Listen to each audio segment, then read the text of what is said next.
just gonna do a sound check then at half. This is half volume, and it's at figure 8. Yeah. So, give me something. Say something. Anything. Say something. Anything. Give me something. So tell me what you want. What you really, really want. I wanna. If you wanna be my lover, gotta get with my friend. Just fuck it. Go. Fuck it. Go. I'm Jared. I'm Pancake. This is Two Guys Trying to Podcast. Hello. Fuck yeah, America. Red Bull, bitches. And tea. In a very worn, tarnished, coppered glass. It's actually a wine glass I got about a year and a half, or a year ago now. I got it for Valentine's Day last year. It was on clearance. And the other one's in Courtney's glove box, and it is a lot brighter, actually, less tarnished. But I like this one because it just shows use. It's experienced. It is. It's aged to perfection. Epic setup. So, welcome to You Guys Trying to Podcast. We've been here trying to figure out what volume we still need to have all this set on. And gain. Apparently there is a difference between volume and gain. Oh, yeah. Man, I gotta read all that. I don't want to read all that thing about the dollar bills again. Dollar bill, y'all. Quick, who's on the $10 bill? Quick. Jefferson. I don't feel like it's Jackson. I really don't. I want to look it up. You do that. Guys, we just got the other 14th podcast up today. Alexander Hamilton. Who's on the fucking 20 then? That's Jackson. I forgot all about 20s. I didn't. That is Jackson. And it is Jackson. So apparently there's a $1,000 bill also. I heard conversation about that at work the other day. Got Daddy Trump on it. But the difference between gain and volume is a whole paragraph of shit, actually, first. I don't know, dude. This seems like a lot to read on here. Well, actually, I just lied because it's literally a paragraph. Master volume is an entire... Okay. The first stage is the preamp stage. On some amps, you can control the level or strength of the signal sent through the first stage. This control is called gain. So that's preamp. Gain can be thought of as an input volume to the preamp stage. Gain adjustments can produce changes in overall volume, which might account for some of the confusion between the terms, although it's more of a tone control than a volume control. Your gain setting determines how hard you're driving the preamp section of your amp, or our microphone, which is a fucking amp. Connected. Oh, connected as fuck. Yeah. Setting the gain control sets the level of distortion in your tone, regardless of how loud the final volume is set. What this means is that your gain setting determines how clean or dirty your sound is, regardless of the master volume set. Sorry, I fucked up. We hit the wrong button over there. Connected. Welcome to the Neuralink. You can set the gain high for a dirty tone, but set the overall volume of that dirty tone to near deafening using the master control volume. Okay, so this gives us distortion or not, and the master control controls the overall volume, obviously, and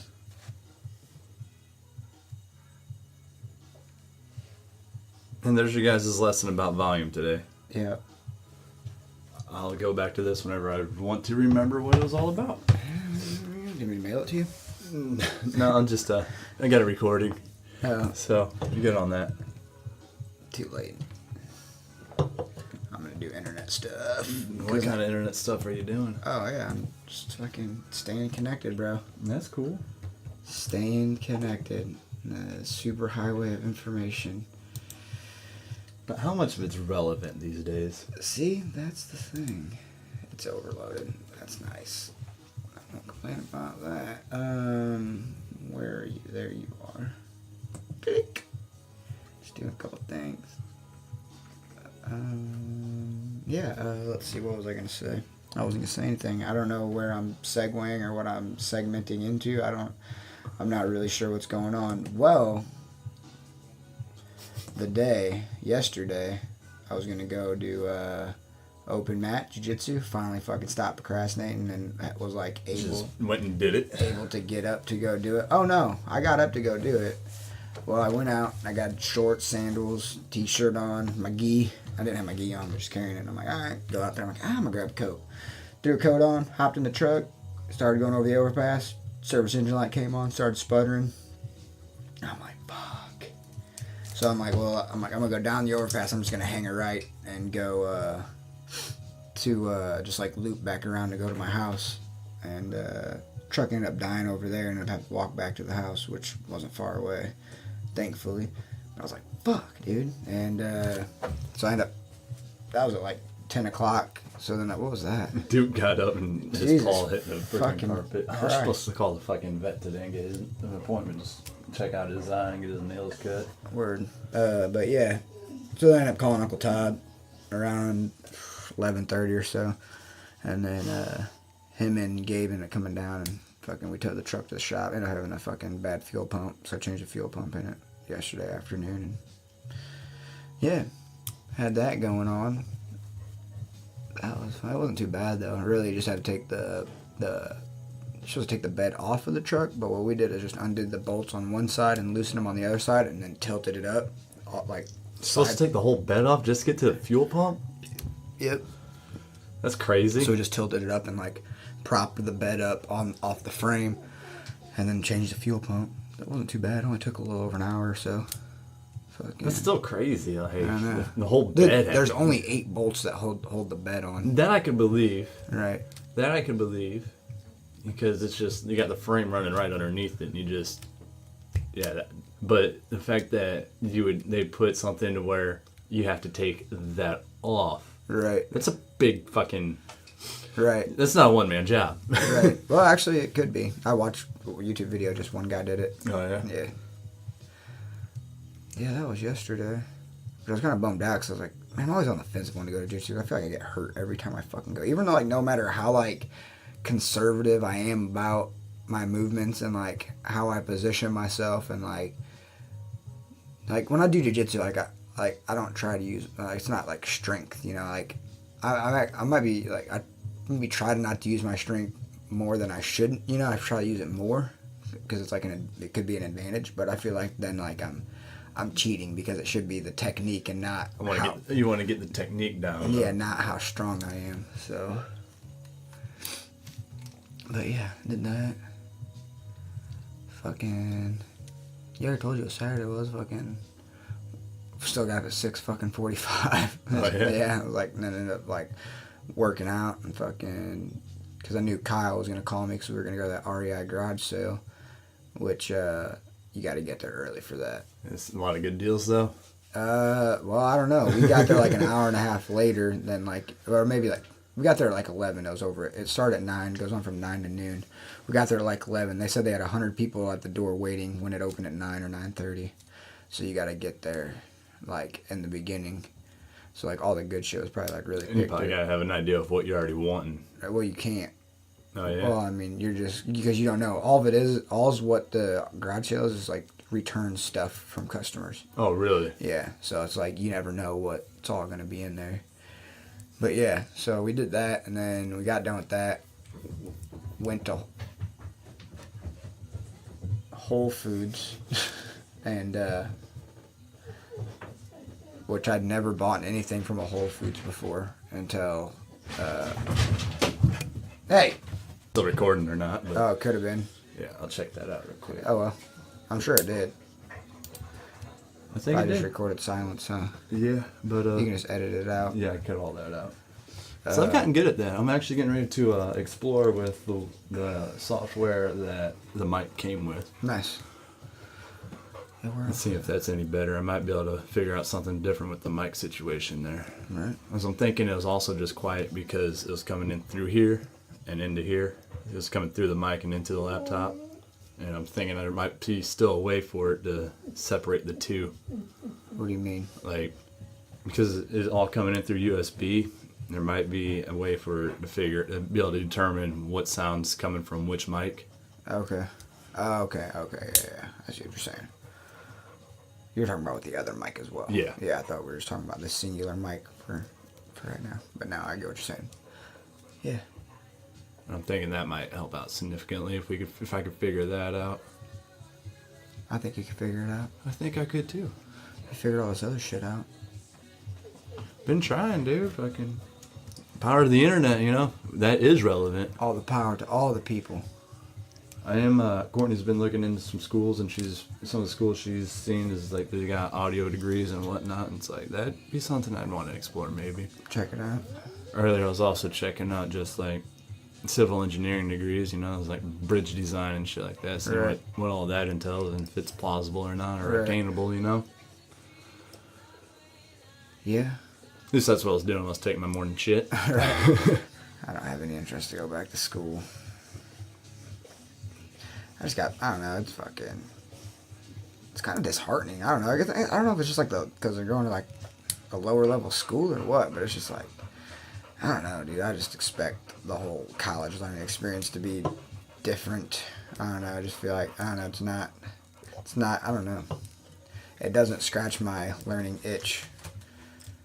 I guess I just like being able to go like explore and research the shit that I want to explore and research in a manner that I can comprehend it, I don't know. I mean, I guess unless I went to, I don't know, because I'm constantly changing what I like. There is a whole, like, for colleges, it's all, like, weird structured and need, like, it to be a proper way of explained out to the teacher where they can reference where you have a good grasp of it, I guess. Right. I don't know. And, like, half the, like, I don't know, going to community colleges and shit or local colleges, it's like, half them teachers aren't even just teachers. There's, like, people that, like, hey, you've got a degree in something. You went to school here one time. Fucking, you want to come teach a class here? Yeah, sure. Fuck it. Why not? Yeah. Isn't that how it was at Lincoln Land? Mm-hmm. Yeah. So that's how it was at Swick. Yeah. The fucking English teacher there. It's like, oh, you wrote an essay once. She wasn't a good teacher at all. All right. And dude, like, in most of my classes, you couldn't fail. Oh, yeah? Yeah, and it's like, and even if you did, the teacher was going to grade you on a curve anyways. So, like, whoever got the lowest grade everything would be judged off of that. Like, their grade would be the lowest grade of, like, the lowest passing grade, and everybody gets judged off of that. So it's like, yeah. It's fucking crazy. That's just stupid. I don't know. Yeah, I probably won't go back. I don't know what I'm going to do. Probably just do whatever and see what happens, I guess. Fuck, I don't know. I just keep doing shit that I enjoy to do, and if it turns into something else, whatever. If not, my job is still an avenue that allows me to do things that I enjoy to do. I don't think you necessarily have to turn a hobby into a fucking career. I think that's what by doing that is what kills the hobby, though. Right. Like a lot of, like you see a lot of these guys that appreciated working on cars and doing shit whenever they were kids, but now they change oil at Valvoline or mechanics at like the dealership, and they're just not satisfied and don't want to work on any of their shit, like. Yeah, pretty much.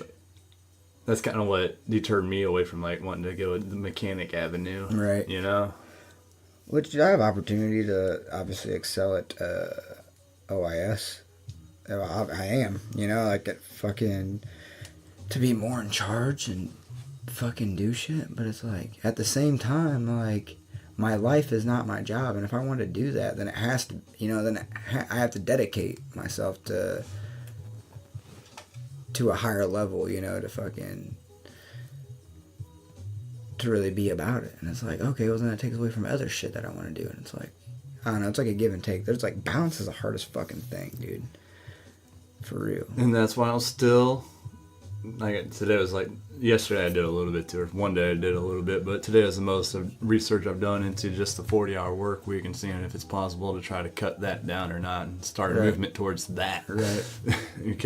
But 100 years ago, or not even 100 years ago, they actually, in 1938, whenever the new deals for fair labor standard act was passed, it made 44 hours. Anything past that was overtime, and that's what. And then in 1940, it You mean got a cut down. 4-hour work week? Yeah, well, not even a 4 No. hour, but I'm just saying like cut in half or whatever. Oh, right.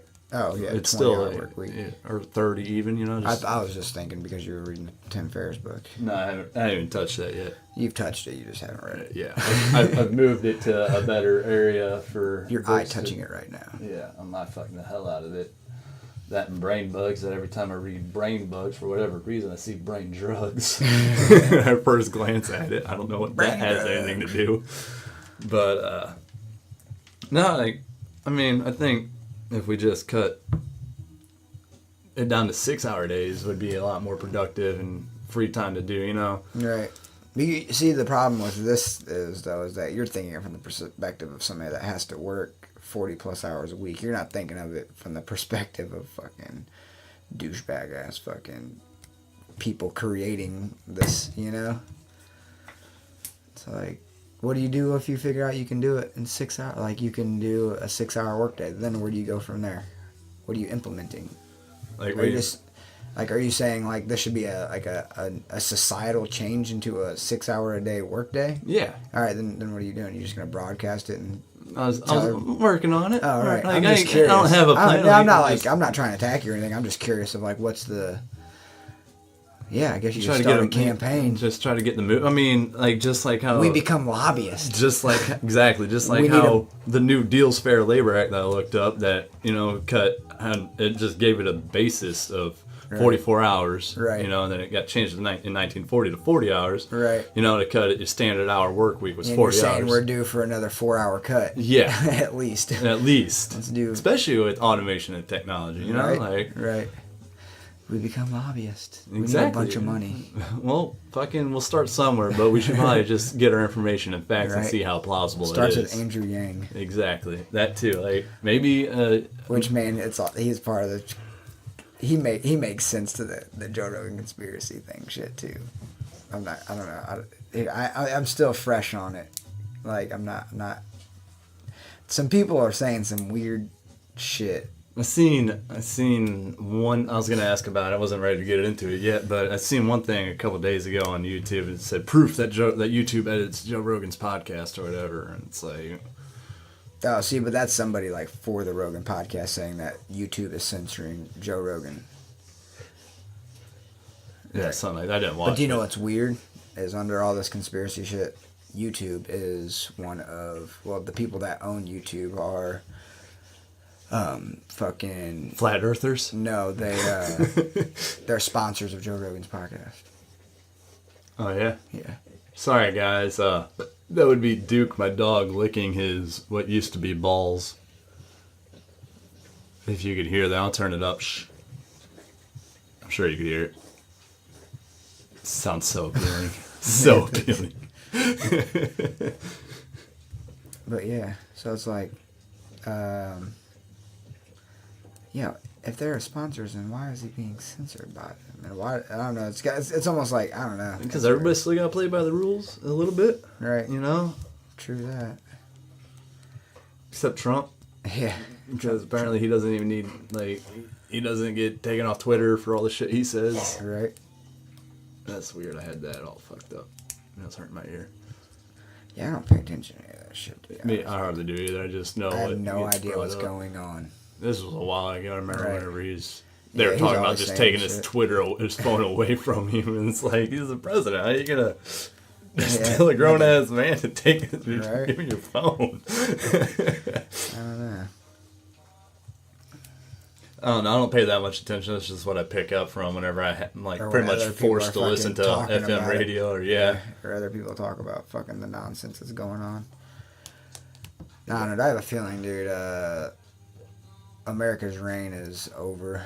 We're on a decline, and I think we're gonna see it in the next president, maybe or You two. think? Yeah, I can believe it. I think China-Russia relations are. I don't know how they are, but I feel like China's gonna be the new world power, and we're gonna take a back seat. And I think we're just really gonna have to pull some resources in and refix this shit. Oh, for sure. Like, are you saying you foresee like a huge war, or No, I war. say I don't see like anything. But there's like gonna that. there's probably gonna be even more of a decline than what there is now. Man, I don't know, cause I don't know. There's gonna be a decline, and then I think that China is just gonna take over. Because if you look now, like all the shit, I don't know, whatever. I know Trump has put fucking not embargo, but tariffs on Chinese goods and other shit, trying to move production back to America. Do we have a high deficit? Our infrastructure shot. We have huge social tensions going on, and fucking.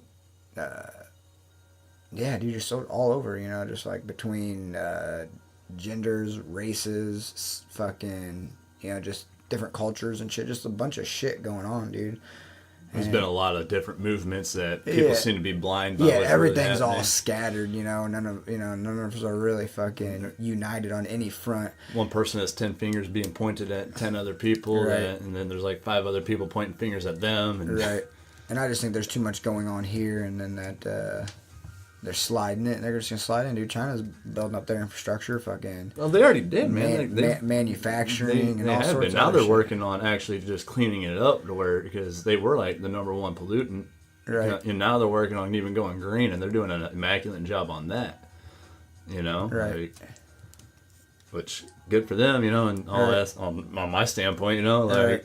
Yeah, whatever. But I'm still supporting a green earth, Right. But then again, you also don't know what it's actually like because you're only fed whatever information that is allowed to come through in the manner that it comes through. Somebody else's fucking perspective, True. And really, I don't know. I also feel like I don't know. I mean, how bad do you think it's gonna get then? I mean, I don't know. I don't know. I'd like to see who the next president is what's going to happen. I'd like to see how that all goes down. Or it might just be like a really prosperous time. But if the next president is the right person or does things the right way, I think that they will maybe just let China take over. I mean, you think about it, dude. The Roman Empire had its fall, fucking, oh yeah, nothing lasts Ottoman forever. Empire, dude. All these things, It's like everybody takes their little fucking turn. It's probably just somebody else's turn, but I think if the next president does it right and just doesn't try to focus on world like control or influence and just brings it back home and we rebuild here, like fix up our infrastructure. If we just took some of our defense expense and relocated that money somewhere else, Right. we could do a all lot of that different. shit. And this is coming from somebody that is in the army. Right, right. And I think, I don't know. So if they do that right, but if they get too caught up in trying with world relations, I think we're going to get fucked up there.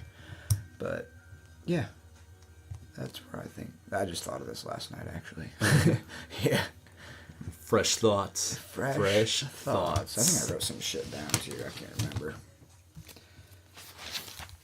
I got all sorts of shit written down.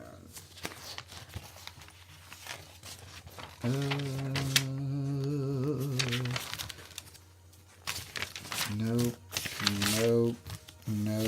This is me flipping through pages. It's been a weird day for me. I'm just gonna talk to myself a little bit while Jared's doing stuff. I don't know, just been a weird place. They have been productive though. Yeah, the last couple of days have just been a little off. But I did some Wim Hof breathing again today, and I'm still trying to explore that. Since I started my new job, it's just trying to. I think that's really what a lot of it is too. Is just in a weird place with starting to get up a little bit earlier and driving a little bit further to work, and just a whole new workplace altogether. So that also might be why I'm a little off. Change, a different change. So that could be part of it. How do you feel about that place? I don't think I'm gonna like it near as much as what I liked Graham. Like, I really didn't like Graham all that much, but Right. I'm definitely not gonna like it. I don't think, but it is what it is. I am gonna like the fact that I'm closer to Other stuff. Yeah. And where you'll live. that's like my home life seems like it has more potential of enjoyment. I will be able to hold days, it looks like, that's for sure. But as like the way it is there, like I'm definitely probably gonna have a hell of a lot more motivation to find my way out of the Department of Corrections and a whole new career altogether, hopefully. And that's kind of also one of the reasons I went ahead and took a step in any direction.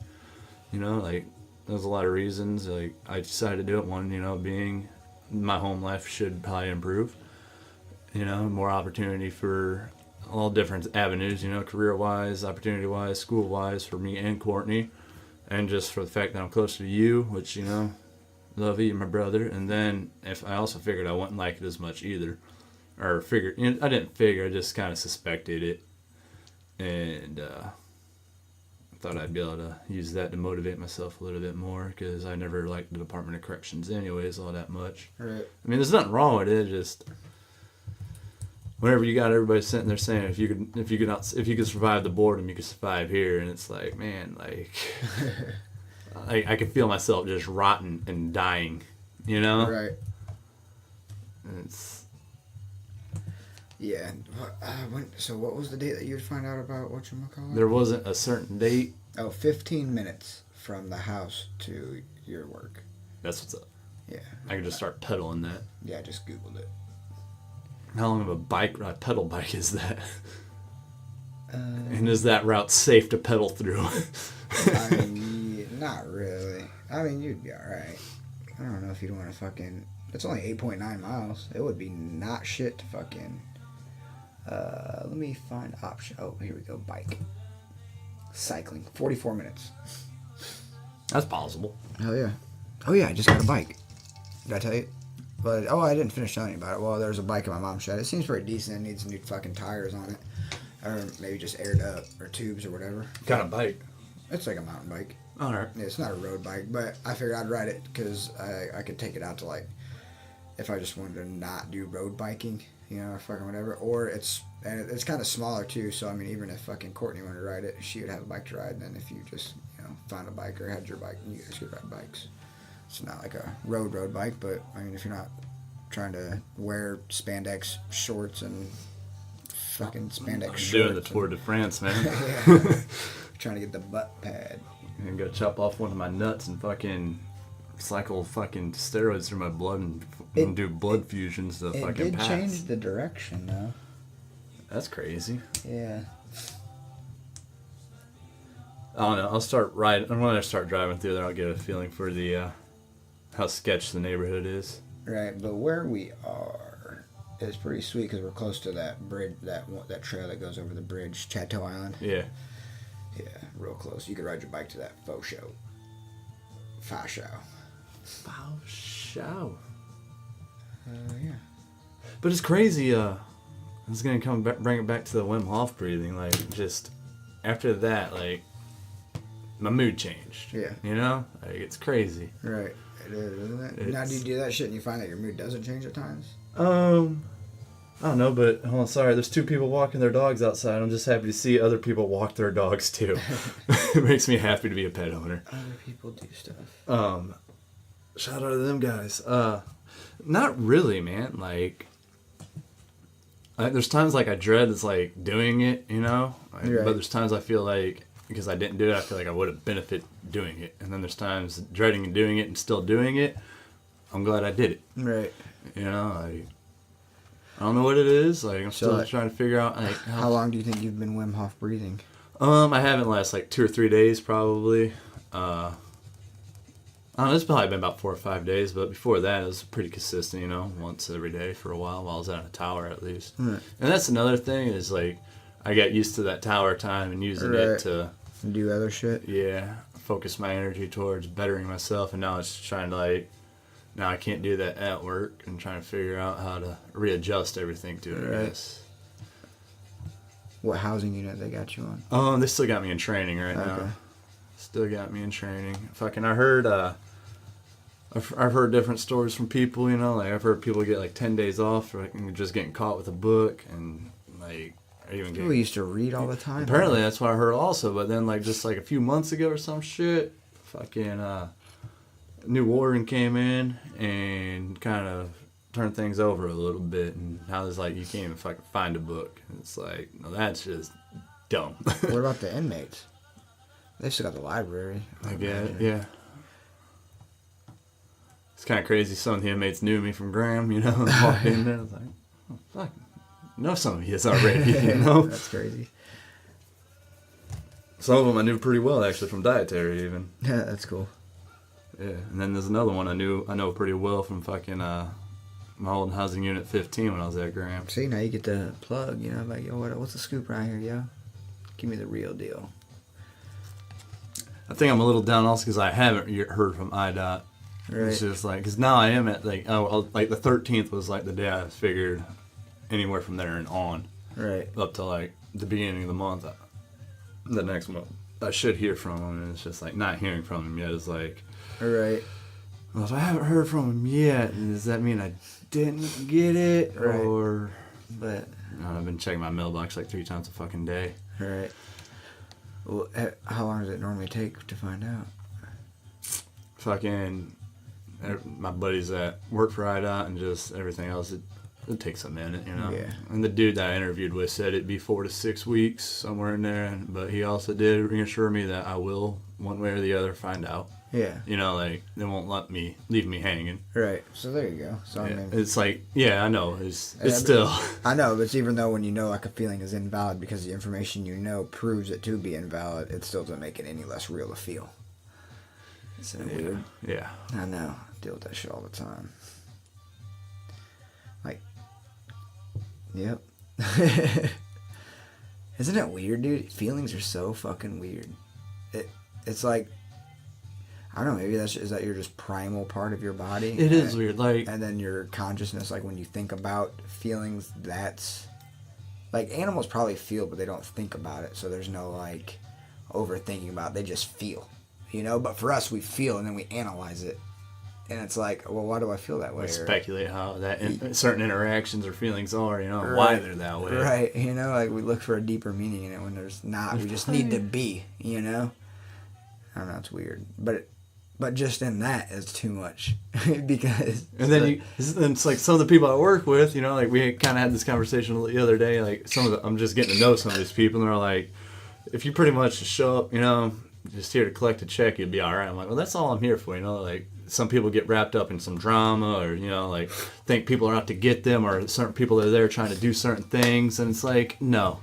Those people, everybody's here just to get a fucking check like everybody else. Right. Nobody's out trying to fucking... Right, isn't there some huge conspiracy against Josh, the corrections officer, that nobody actually really gives a fuck about? Yeah. And it's like those people, the ones that think that, are the ones that get themselves hooked up because they think, you know... Right. And it's like, if you just you stop... seek what you're looking for. Exactly. Or you find what you're looking for. If you stop speculating so much and Right. see that we're all fucking just here... It is. It's crazy. People are weird, dude. I'm weird. Yeah, this lady was a sergeant, and another guy that's been there a while. He's the one that told me about I asked about what's the his name? books. Smith. Apparently he ain't been there that long. Or he's got about as much time as me here now.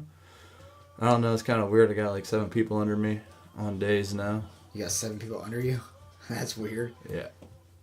That's crazy. Coming in, like a couple people were like, man, like one of the girls that I went to, that was in my class, I was like, I don't even, like, we had that conversation. We were in the same class, but I never even fucking like talked to her at the academy because it was a large class. Right. I had that whole conversation with her. Somebody's like, yeah, you got like 3 of your classmates here. I'm like, I don't fucking know who they are. Right. That was 4 years ago, and I was only there for 6 weeks. Right. And there was like 120 of us. She was Right. probably in a whole different platoon. Right. You know? Right. We had 3 platoons. I didn't even know anybody in my platoon. Right. And if she didn't smoke, I didn't talk to anybody that didn't smoke because I was always out in the smoke area. Right. That was my circle. Not no mo. But fucking what was I saying? Oh yeah, this sergeant was talking to me. It was I forgot where I was gonna go with this. I had somewhere I was gonna go with that. I don't know. I lost it. I forgot you're talking about the people getting after you. If you're here for a check. I think I brought that up. Yeah. Oh no, yeah, the girl went. She's like, "Why do you have to come here and bump me down so mean?" I'm like, "You mean by just one?" She's like, Yeah, like people would butt her a little bit, like new guy come in, got more seniority on him. It's like, yeah, well, whatever. It's one person, Sorry. You know what it's looking like for vacation? I'm gonna have to try the majors haven't been there. They weren't there yesterday, and I had a lot going on my first day. Friday, Saturday was your first day, and then you had Sunday, and yeah, you have today and tomorrow off. So Wednesday, I'm like, so what do I gotta do to try to? I can't day trade. I can day trade, and then I'm gonna looking in the book and seeing getting approved time off. I asked about that, and I just kind of got laughed at and said, if I ain't got tall time, don't expect anything this summer. Do what? If I don't have tall time, don't expect anything this summer. What's tall time mean? Like, if I don't have much seniority, if I don't have many years in. Yeah. But I'll be able to figure something out. Right. Yeah. It might all work out the way it needs to. It might not. It will work out all the way it actually needs to work out. That's the thing. You get caught up on like this idea of what you're trying to accomplish, and then sometimes it doesn't always go that way. But what is accomplished is what needed to be accomplished the whole time, exactly how it needed to be accomplished. It's just hard to see it when you're going through it. It seems like adversity or fucking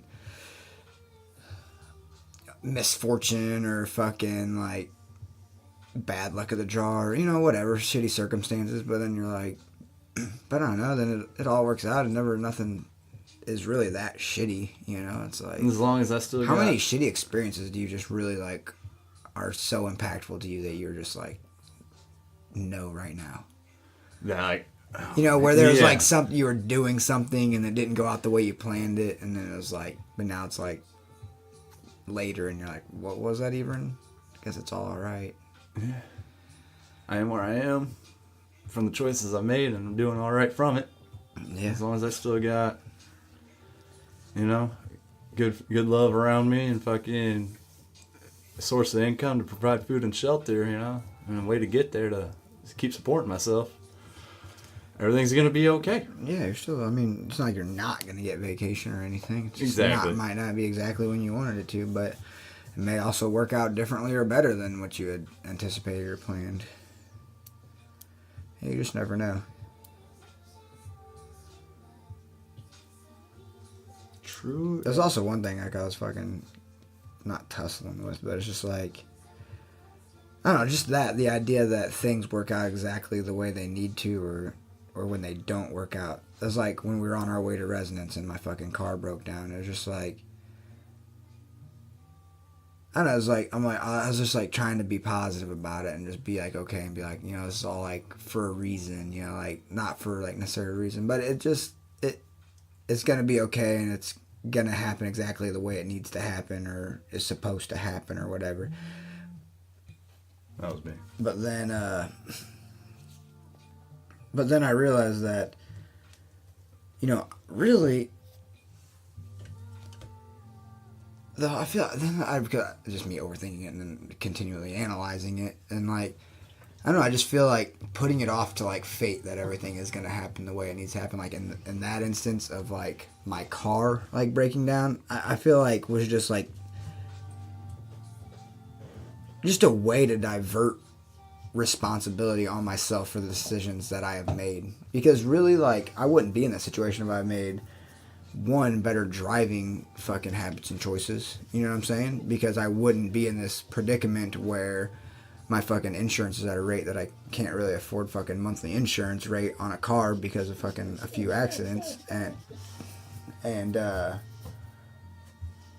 would be in a position to actually be able to afford to have a nicer vehicle as well, because I'd be able to afford insurance on it, and also just making better financial decisions in general, So I feel like it was just like I had to realize that this isn't maybe it's happening all the way it needs it to happen, because there's been this compilation of bad decisions that I've made on my part as far as financial and driving goes, and I'm like, and have you learned from any of that though? Hell no. I'm trying to get places, bro.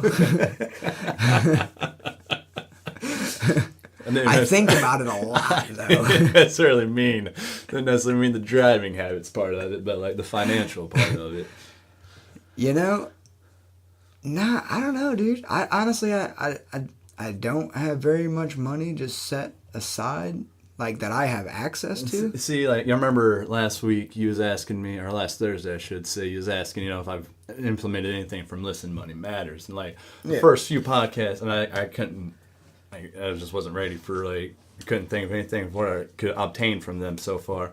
But actually, I have obtained a lot. But yeah, what are some financial shit? I'll ask you exactly how I have it written down. Ask Josh about his financial habits. Oh yeah, 4 podcast habits. Something Courtney and I like started doing before I even found Listen Money Matters. But we started doing like around the time she quit her full-time job to go to school. It's like we really like straightened up our spending habits, quit being so frugal with it, and just really started cutting everything down to a budget. Right. And budgeting, just having a good idea of what you're going to be bringing in each month, and then seeing what has to be paid each month. Right. And then going from there and just trying to take a certain portion of what you got left over from that and relocating it and leaving it alone towards certain things such as like car financial problems, prepare for, fucking car maintenance, and then letting, even more of it, go towards, the vacations or, and that's what we've been trying to do. And we've gotten, like, we're doing great at that, honestly. It's just shit still happens with the Jeep. Right. But, car. And certain things come up. We could be better, but we're definitely like 10 times better than what we were. Enjoy. Exactly, Yeah. Still want to enjoy yourself, but it's a lot more enjoyable whenever you're not also worrying about trying to come up with the money for the next day, or worrying about bills as much. Yeah, I definitely get to worrying about shit at times. It always works out. It's nice knowing, like, sometimes, like, we'll be broke, but we have enough food and enough gas saved. Like, we won't be broke, but we have our gas money in our envelope, because we do the envelope method. We'll have our gas money and all of our food for, the next. We have enough food to last us till next payday. Right. And that's just good knowing, is like, we're not gonna go hungry. Right. And we got enough gas to get us to work and back at least, And as long as I can still come home and be with her, life's good. See, I just don't know where I don't know. I was making big expenditures for a while, especially with, like, just paying for jiu-jitsu. That shit's expensive. It's like $100 a month, $120 a month for fucking jiu-jitsu. And it's like, and then on top of doing other shit too. And it's just like, I don't know, that and just like fixing the car all the time. I don't know. I just have not been able to save money, like that accessible money. But like I said, I still put, fucking 6% of my paycheck goes to 401k, and then another $150 a month goes into a Roth IRA. So it's like I am saving money, but I'm just like I can't access it. Like it's there, but it's like now you need to work on the emergency fund. Yeah, I'm working on that. And see, like, that's something I was whenever I first found Listen Money Matters, and like I was just like I found them because I was planning on moving with you, and like I figured we would be coming across more money monthly now, Mine's already spent. Yeah, I got you there. Unfortunately, and I was trying to figure out the better way to like handle our money, and that's how I found Listen Money Matters. So I was also like the first podcast I was listening to with them was about budgeting, and still trying to figure out more about that, and I just. Was just trying to, try how to improve what we're already doing. Right. And one of them said was before you even start really investing is, you should always make sure you got some emergency fund saved up before you really start investing. But I also see where you're at. And that's for later. I'm balling out on what I got now. It's like I'm still planning for my future. Yeah. But it's like, just don't have any extra right now. I fucked up whenever I first started working at Graham. If I would have fucking had the mentality I have now, I would have been way wiser with my money. Right. But like I was putting $200 a check into a deferred comp fucking program, and I'm not now, and I wish I still was, because I'd probably have over like $20,000 fucking invested in that shit by now. Yeah, you have a good chunk. Yeah. Which I need to fucking work on doing that. Courtney and I are still like planning it out and trying to figure out what we should be doing. Right. Yeah, pretty much the money I'm going to be saving on rent is already being spent now, because my kids have to go to daycare now because Lindsay has a new job, so I'm giving her $70 extra a week to help pay for daycare. So that's an extra $270 a month, $280 a month. Did you also like figure in like possibly what you're going to be saving in on utilities and living expenditures? And no, that's why I said just rent. Just rent. Yeah. Yeah, we on the low side figure we'd be saving about 400 for sure. Like that's low end, but that's still it's Right. that's good. Like what we're working on now is we're looking at student loans or whatnot, and just trying to fucking tackle that as wisely as possible because she's thinking about going to school, but you still want to go about it smart, Right. Try to figure out what the best avenue is and how to stay ahead of it before it becomes a problem. Right. Yeah, I don't know how really all that shit works. Me either. I always just figured if I go to school, I got my GI Bill and all that shit taken care of. And if I keep working for the state, they got a program called the Public Servant for Forgiveness or whatever. No, so you get like grants. No, like where you take out as your student loans and you pay like what you can for like 10 years, and whatever you don't have paid off after that 10 years is forgiven. Yeah. Nice, that's what's up. That would be what's up. Yeah, that's crazy. It's like, all right. Maybe. Just maybe. But yeah, it's been a fun adventure figuring it all out. Yeah, I'm just, and plus I've just been like, I don't know, there's just more shit that I'm like, more, obviously, because to be like, financial shit is just fucking boring and lame, and you have to be diligent on it, and it's like, fuck, I don't know, I just really, don't have that discipline yet, I guess. Working on it better at some things, but it's also like, I don't know. Spelled habits wrong. Oh no.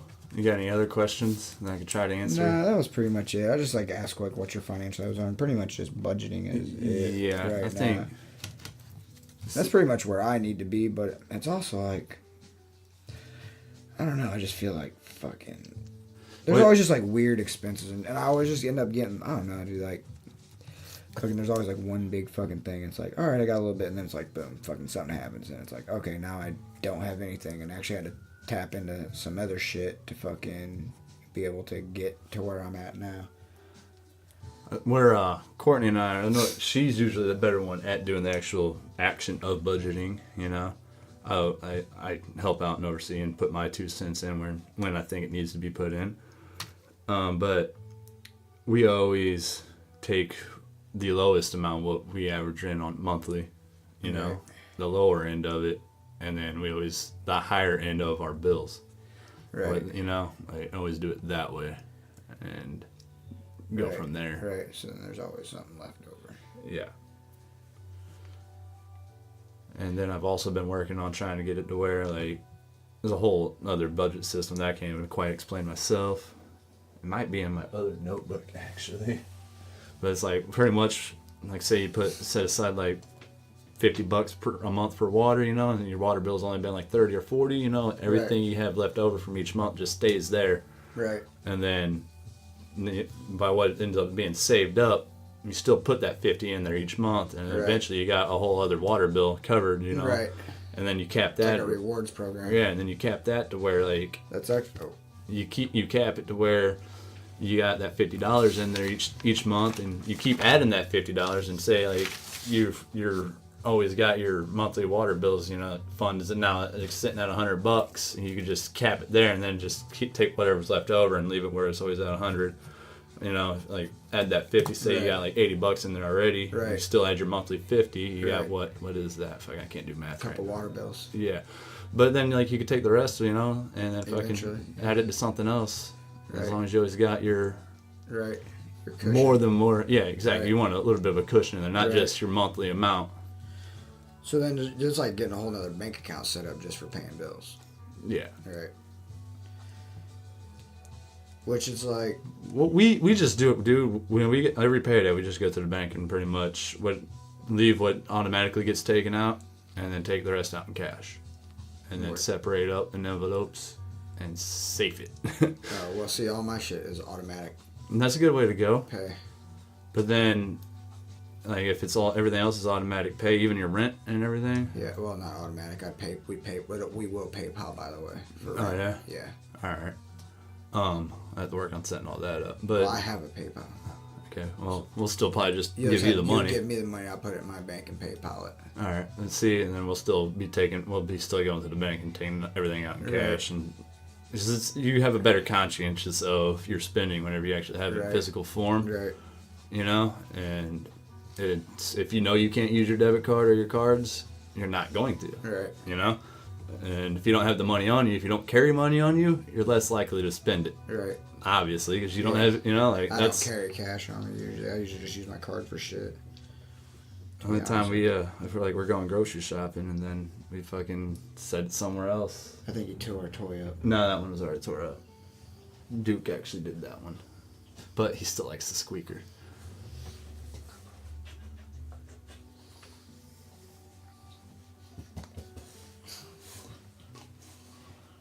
Speaking of some financial shit, so I had those old Jeep tires off of the Mountaineer, and so I was gonna sell them on Craigslist, and this dude hit me up, says he wanted to buy them.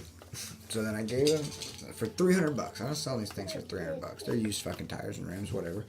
Fucking. So he's like, I'm gonna send you a cashier's check or whatever. And he's like, I'm gonna send a little extra because because he's having somebody pick them up for him. I'm like, all right, whatever. I know there's used tire places that fucking might buy used tires up and some, so I'm like, all right, I'll fucking whatever. I'll see whatever happens. Well, then I get this fucking I get one cashier's check, dude. I should have kept it. I tore it up and threw it away. Fucking fake as fuck, dude. It's got like... Hey, you're talking about this on the last podcast. Oh, was I? Yeah, that's cool. Well, it's cool. This dude sent me another one. He sent me 2 checks for $1,400, dude. There's no way. And he sent me a message. He's like, are you trying to steal from me? And I'm like, dude, if you just sent me almost $3,000 over the past week, dude, you'd be more than fucking... Yeah, right? Sending me a text message.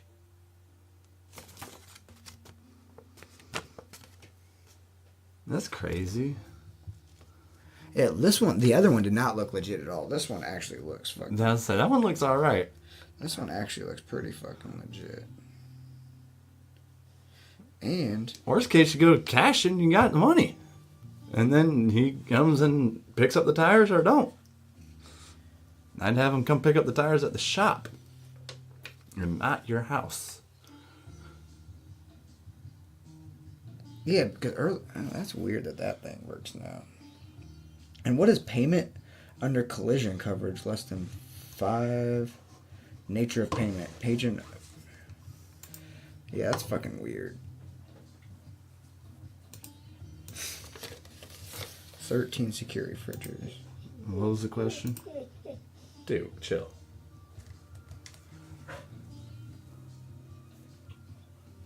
Oh, yeah. All right. DocuGuard security features. DocuGuard checks are Check 21 compliant. Prints void on front when duplicated. And it says void. You can see these tiny voids on there. There's one right there. Oh, yeah. Yeah, right there, too. It's like... It's all over. Yeah, it's like a colorblind test. You know how they have those dots or whatever? Yeah, that's very faint. So that means it's invalid, right? Right, yeah.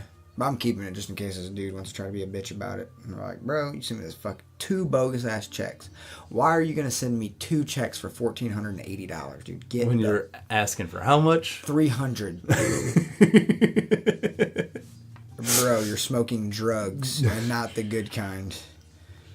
Try again. I'm going to see you at my work. I'm gonna start sending them dick pics.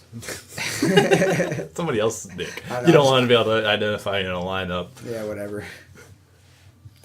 But yeah, that's funny shit. Did we turn this off? I did. Oh, you did? Yeah. You can't even tell that it's on.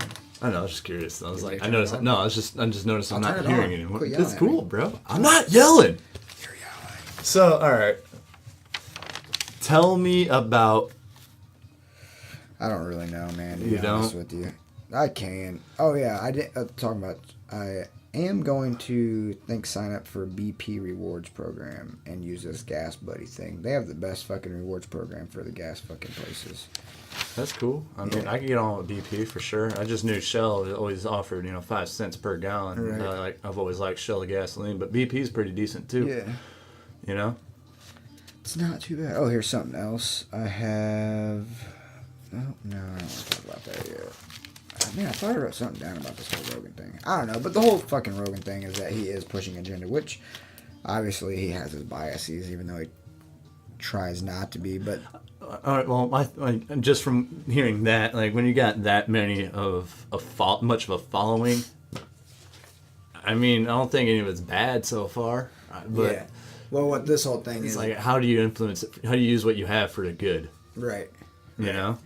But the whole thing is this: is that they're saying that it's also just that he's playing into the division of fucking the left and the right, and that he's playing in a division of them, and what Rogan and all the people affiliated with Rogan are bringing in is a more centralist viewpoint, something that's right down the middle, fucking really changing shit up, like.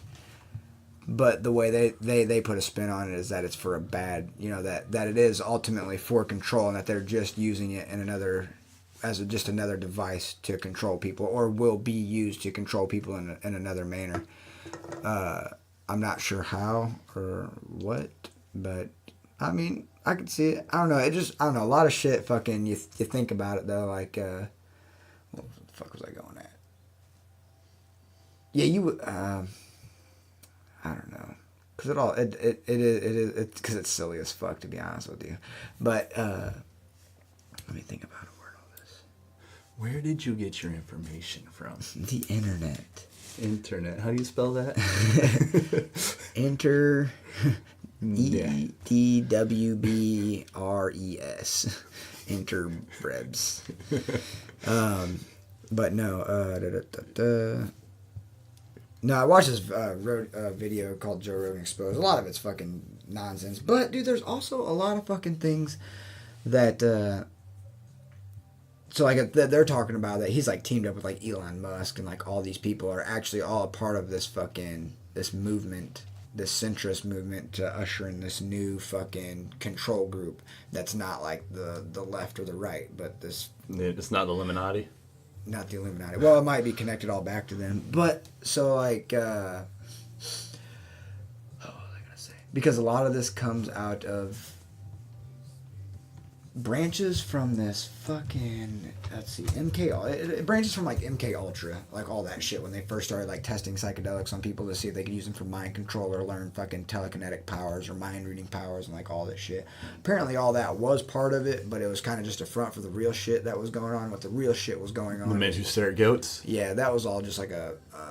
Oh, that's not the real shit? That was all just like a blanket, like a sheet to cover up the real shit, which what they were doing was really researching thought structure and how to hack the subconscious, because they realized that 95 to most of your fucking real thinking goes on in the subconscious. So that's where they wanted to make their influences, and that's when they were like, Timothy Leary and fucking was going around and giving all these people fucking LSD, and fucking they were doing all these experiments, and he was really a CIA operative. Some orange sunshine. Fucking pushing all this LSD on people and doing pretty much giant social experiments or whatever. Fucking, but I don't know, they just think that it all branches from that, and even fucking like Alan Watts is fucking part of it, because they all, I can't remember the fucking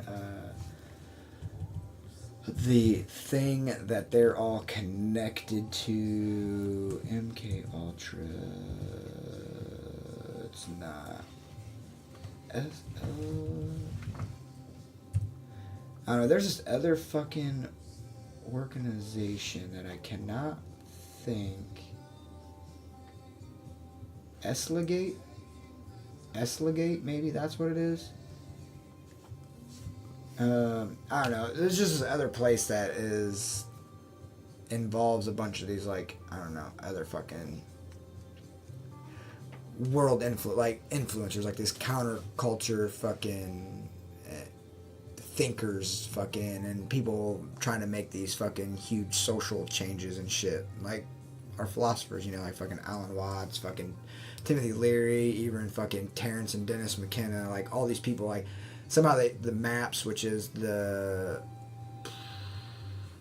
fuck, I forget what the fucking MAPS stands for. I'll look that up too. But that has to do with psychedelics and the study of psychedelics and all this shit. But apparently all this MAPS and shit has like funding from like Rockefellers and was fucking funded by like a bunch of other, I don't know enough about it to be honest with you to really like go, oh yeah, it's MAPS is the Multidisciplinary Association for Psychedelic Studies, and apparently like, so they're all related to that, and all of them are related to the what the fuck, Esron Institute, some institute in fucking Europe where fucking all these people get together and fucking, what the fuck is it called? I cannot remember. Eslan Institute. Yeah, Eslan Institute. And apparently that's where all these people got together and they fucking, and apparently that whole organization was funded by a lot of like the big like Rockefeller fucking maybe not the Rothschild, but they were saying the Rockefeller groups and shit like that, and which those are like the people that supposedly are like one of the families that are the puppeteers to pulling all the strings of the fucking world and shit. And like pretty much what they're saying is that these people have stacked both sides, you know, all the sides to gain control, you know, regardless of how it all falls. Yeah, how it all falls. Which I was talking to Rich about it all earlier because I was telling him about like this wormhole that I went down, and I was like, I mean, you really fucking think about it. I mean, civilizations have just been one group or class of people overruling other groups of people and them having to constantly evolve how they fucking rule over us as society's views changes and shit like that. I don't know. It just seems like, why wouldn't there just be like this next step of evolution and us being ruled by other fucking class of people, you know? Like, I don't know, like, why wouldn't they be evolving their fucking tactics continually, you know, to fucking stay in charge? To stay in charge, you know? And it's like, I don't know, and that's like the whole fucking thing too, like, because they say all part of the plan is like, because one of the sponsors of the Joe Rogan podcast is also 23andMe, which is a conspiracy that's just to get people to submit their DNA, so they have this huge DNA database. And you know, like Joe Rogan always talks about like the, you know, like not uploading your conscience, but like some sort of neural link, you know, to like connect people. And it's like, as being somebody that has done psychedelics and fucking, you know Joe's big, you know, proponent of those, it'd be like, okay, you would know that by doing psychedelics that you're already connected to everybody. Like, you don't need a neural link to fucking connect yourself to these people. You just need to, like, bring yourself back to a different state of being as a human being, you know, to really reconnect on all that fucking level. And it's just like, I don't know. And that's what throws me off, is when he talks about this neural link or fucking, you know, to connect everybody. I'm like, man, because if you were really, you would already know. And so, like, I don't know, that throws me off. And maybe he's talking about, like, I mean, he just kind of, he doesn't talk about it in like a specific form. Maybe he's talking about how we find a way to reconnect to that without actually de-evolving, though, either. Right.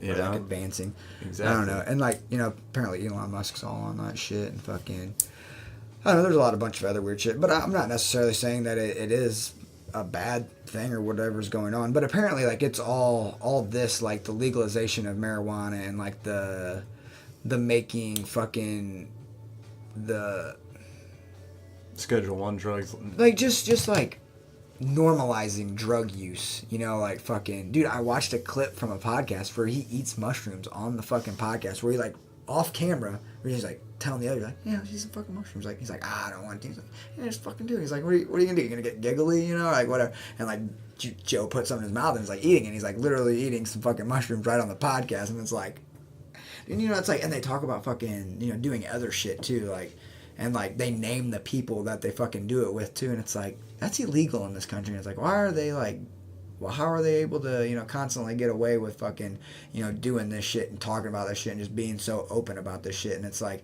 they're normalizing it, so it's like we adapt to it, and then it's like, you fucking kill the ego and you kill the care about your state of being because you're like this egoless fucking being that is just okay with whatever being whatever, you know? It's like, I don't know. Satan's pretty cool. Yeah. I think I do remember that podcast where he ate some shrooms wasn't that long ago, was it? It was only like I can't a month remember. or two. I remember him offering somebody some mushrooms because, it was, no, it wasn't Alex Jones. It was somebody before Alex Jones. Because I remember the dude had to go do a stand-up show. He was another comedian. Because he didn't smoke and didn't want to smoke any weed either. Because he had to leave and he had to drive to this place down fucking south or whatever in California to fucking go do a show. That's what that was. We'll check it out. I'll see who it was.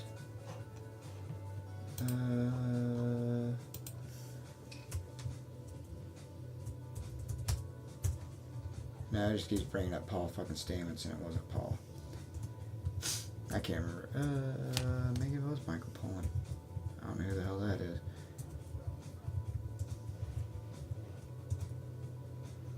I don't know. But anyways, fucking... So yeah, he did that, and I was like, that is weird. And then, so like, then it even brings like Aubrey Marcus and like everybody into it too. Fucking... I know. Yeah. Well, Aubrey Marcus is a fucking...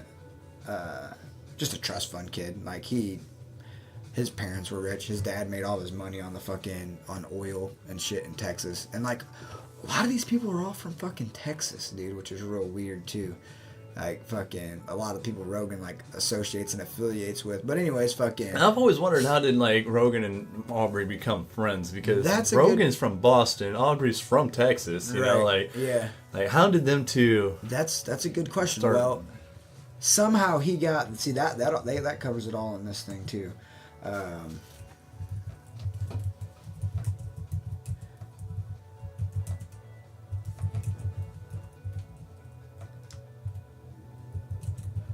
And that's not even his real name. Aubrey Marcus, that's not his real name. His real name's Michael Marcus. But that's also his fucking father's name. But his dad made all his money on, like, oil and shit. And there was, like, he was going over, like, on the shit I was watching, how Aubrey's dad, like, changed the name of his, was, like, playing, like, this shell game with his companies and would change the name of his companies or, like, sold it and like created this other thing. Just did like a bunch. I don't know. There's just a lot of shuffling going around. And then his stepmom did some shit. Fucking the first thing Aubrey invented was fingernail polish for men. And then the next thing was his biological mother and stepfather created this company which created the Fleshlight, which the Fleshlight was Joe Rogan's first sponsor. And then, what was the other fucking weird thing? I don't know. So it like goes into that, and then, but I don't know. I forget how he actually knows Aubrey Marcus or how they got linked up. But somehow they got all linked up. And yeah, so there's that part. And apparently, I don't know if there's some sort of other connections going on there too.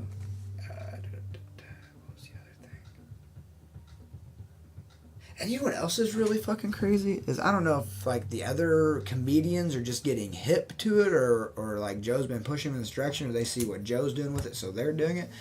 But it's like a lot of other people in Joe's circle started doing podcasts and they all have the same or similar people on.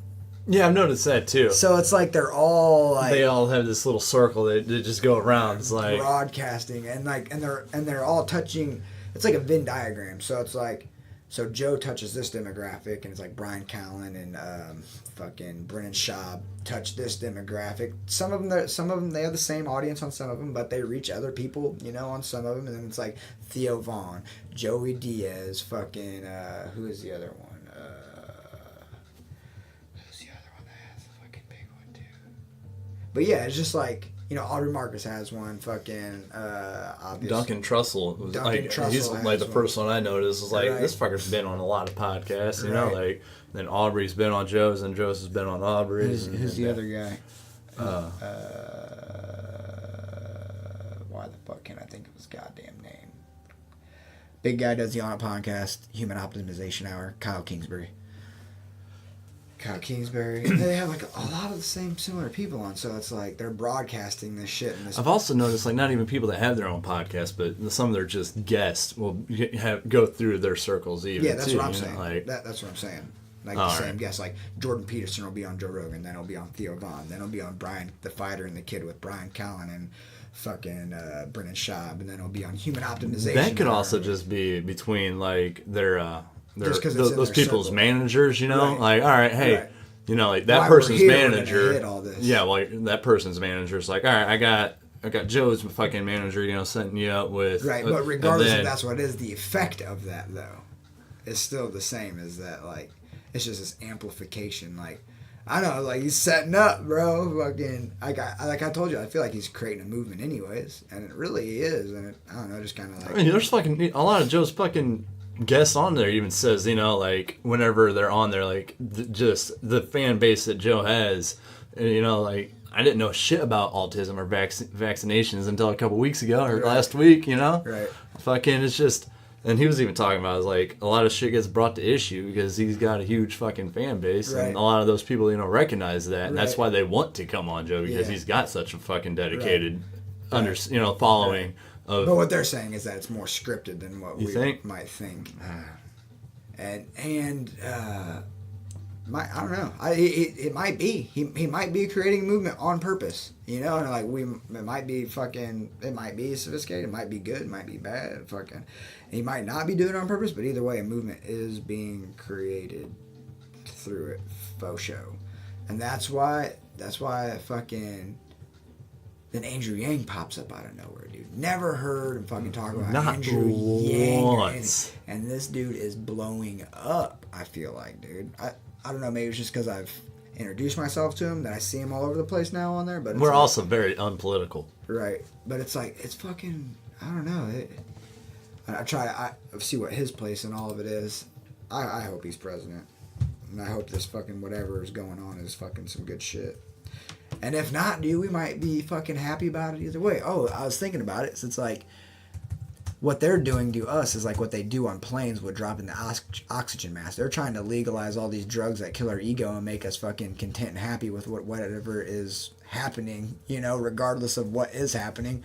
You know, it's like, oh, these are our oxygen masks for the plane crashing. It's like they're going to control us in some sort of manner, and they're just giving us all these fucking... See, you know, I got you there. I guess, like, why were they ever illegal? You know, like, I feel like if we would have just skipped the illegal, Right. like, where drugs were Well, illegal, right. I feel like a lot of things probably would have been Right. better and we'd be way further It's probably than we all are. a joke, you know? I'm just fucking... I know. I'm just found it still all saying, interesting. though, like, Right. yeah, like, it's either all 100% true or complete bullshit. Right. And it's just, this is the way it's all coming to Right. be. Because I also feel like a lot of people just suck or fail at doing even their smallest, slightest jobs. Right. You know, like I was listening, and it's like, do you really think all these conspiracies could happen? You know, like fucking going to flat Earth or some shit. You know, it's like we're keeping everybody quiet about something like that for some Right. reason. When it's Right. like fucking Bill fucking Clinton and one other bitch, you know, like only knew about this going on. I say sorry, and fucking. They couldn't even keep that quiet. Right. You know, like Hell no. when you're dealing with thousands of people, like Right. I don't know, man. You can't keep certain things quiet like Right. that. People are gonna talk. But then again, I don't know, like on certain things, like I also feel though that the people that are I don't even know if there's really anybody pulling the strings to the world either, to be honest with you. But it seems like there's always corrupt shit going on with people that have money. And dude, these people have fucking billions of fucking dollars, dude. And they pretty much can hire anybody to do whatever they want. They can buy land and create any sort of facility or lab that they wanted to fucking to do whatever the fuck that they want to do in, and really not tell anybody about it and have fucking... I mean, look how little we actually know about Area 51 still. Right. See, that's true. Like, You know, that's it's what I'm like- saying. It's either 100% true or either complete bullshit. Right. But, you know, there are some things, you know, that makes you question certain things, you know? Right. And it's like the supposed blankets, you know, to keep us blind to certain things. And what they reveal, like, it does seem like every time there's something fucking stupid going on, you know? Right. is just to keep us blind from what's really going on. Right. And that's what they say all this is like, how much social justice issues do you actually see in the world besides what you hear about? You hear about a lot, right? But I don't see much. I've never really come encounter with the problem. I feel like I have a very minute bubble. Right. You know? Yeah, I don't know if that's the issue or if it's actually like a small, or it might actually be like not as big of a thing as what we are, and it might be being broadcast more to make it seem like there's more social distress than what there really is, and then... I think a lot of it is just times are too good, and people just have nothing better to do than really fucking focus on what really matters, and or they find what they think really matters, and it's actually bullshit. And just they need to let certain things go and redirect their energy towards other things. Right. Because what they're doing is more damaging than anything. Right. Either way, I'm still supporting Rogan. Fuck it. Yeah, same here. Yeah, fucking bullshit. And dude, if it is a really fucking more control thing, but it's to us be content with it, I guess fucking ignorance is bliss. For sure. Whatever. For fucking sure. I'm just looking outside. Yeah, I don't know. We'll figure it all out one day.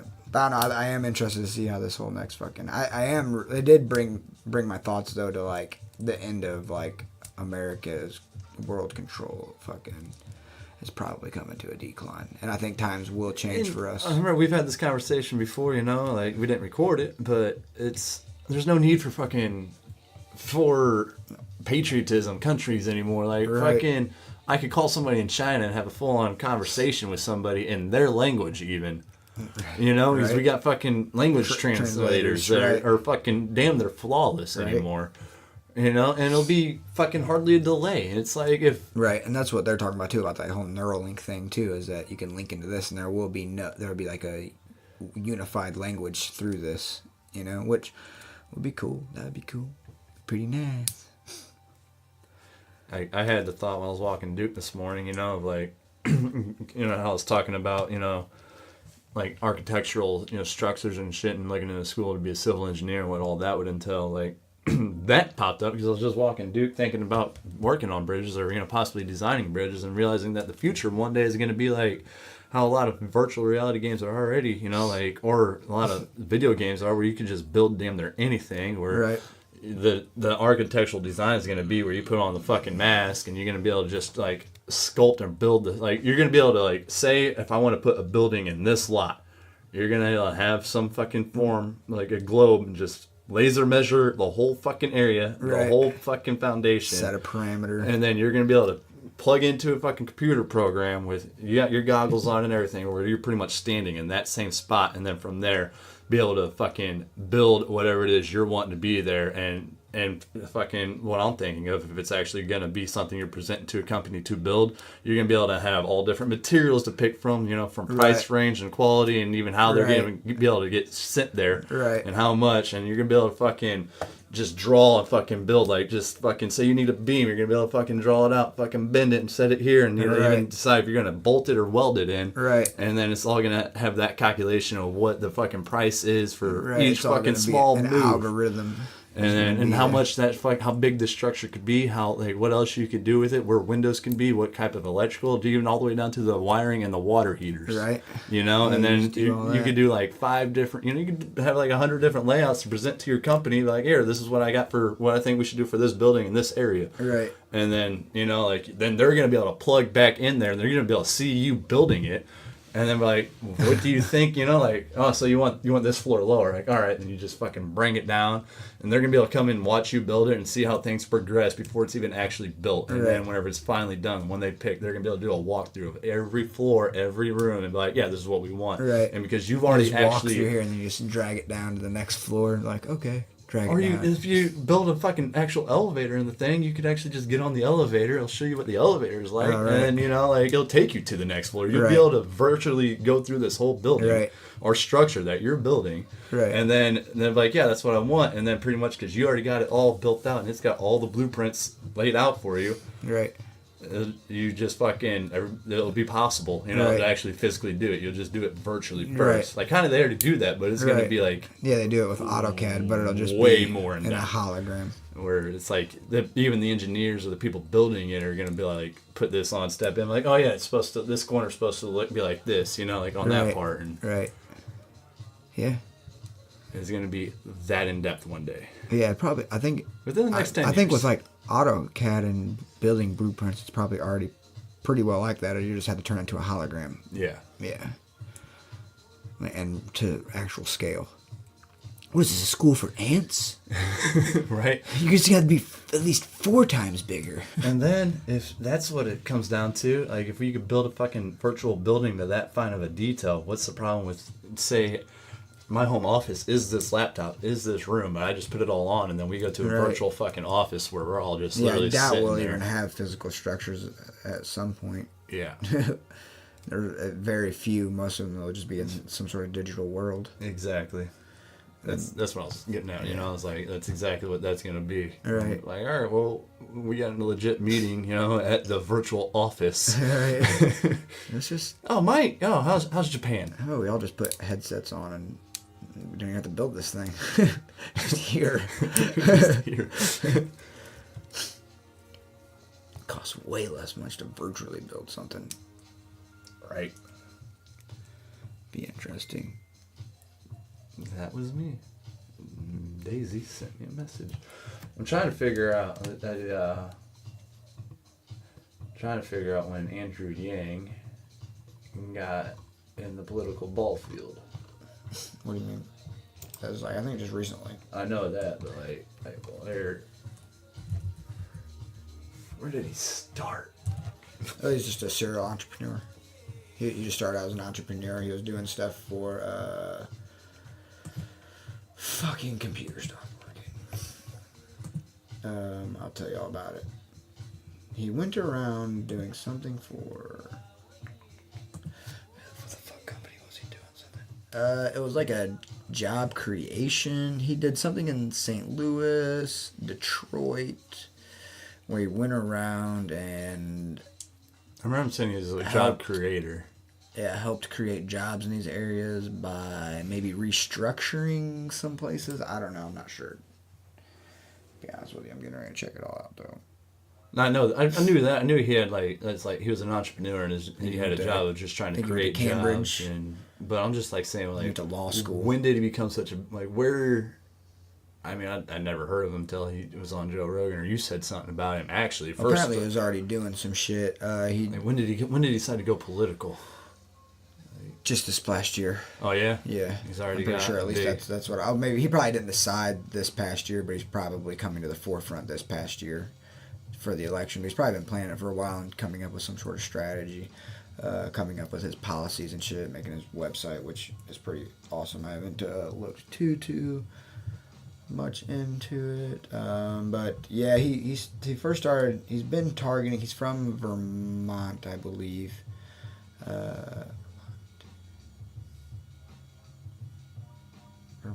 No, New Hampshire, maybe. I don't know. I'll tell you in a minute. He's from the East Coast somewhere, smaller town, immigrant family. I don't know if his dad was of money or not. He if I remember correctly, he wasn't struggling by any means, but he wasn't driving no Porsche in high school. Right. Let's see here. I'm pretty sure he did. College is paid for. Yeah, right. Founded Venture America. That's US 2020. Worked in startups and early stage growth companies. Founder blah blah blah. After he founded the Venture for America, the Obama administration selected him in 2012 as a champion of exchange and in 2015 as a presidential ambassador of global entrepreneurship.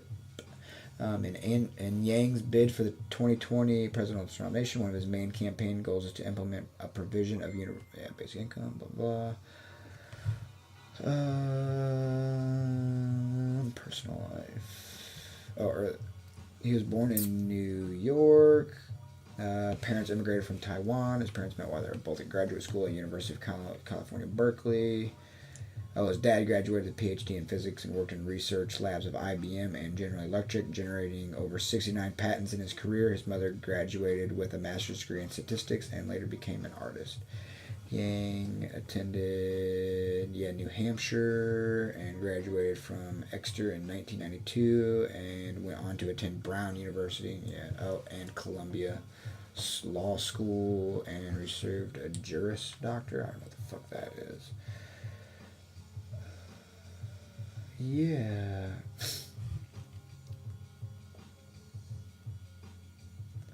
But yeah, that's where he came from. What was the question? What was the question? When did he join the political campaign or I think field? Apparently just in like 2012 and 15 when he became the Champion of Change. We'll see what that is. Champion of Change was a weekly initiative by the Obama White House to highlight Americans who made an impact in their communities and helped our country rise to meet. Okay, so that's what he was nominated to be. He was highlighted as an American that has made an impact or change in their community. So that was in 2012. And then in 2015, he became the Presidential Ambassador for Global Entrepreneurship, which is a collaborative initiative that was created by former United States President Barack Obama, tasked with entrepreneurial growth. Yes, PAGE, which is the acronym for Presidential Ambassadors of Global Entrepreneurship. The prime focus of the group is to increase the business startup culture in the United States. So he was the head of that. Is that what that said? And 2000, presidential ambassador. So that's what he did for that. And then, so I would say in between 2015 and now, that's when he decided to do that. And really, the right reason he said he came up with that is because he went over all the avenues to make the biggest impact or change, and that was only minute. Was like some. Just go. Sorry. That was the becoming president was the one that he figured out he could actually make some sort of change or impact and to do what he thought might be better for the people. Yep.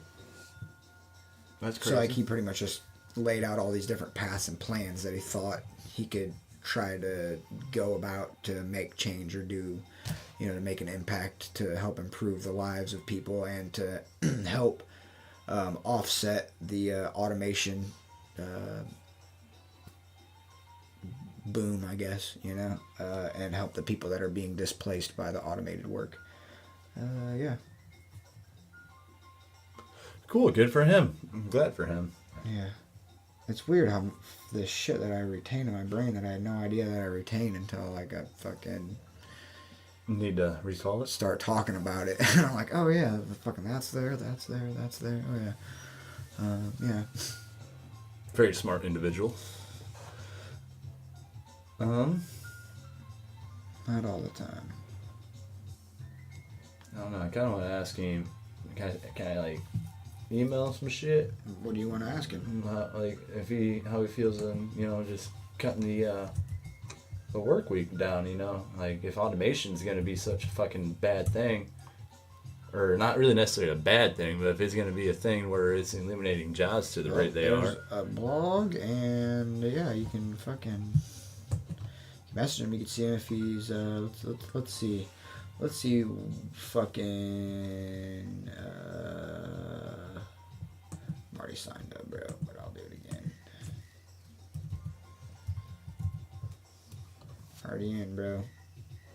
I'll keep pressing it.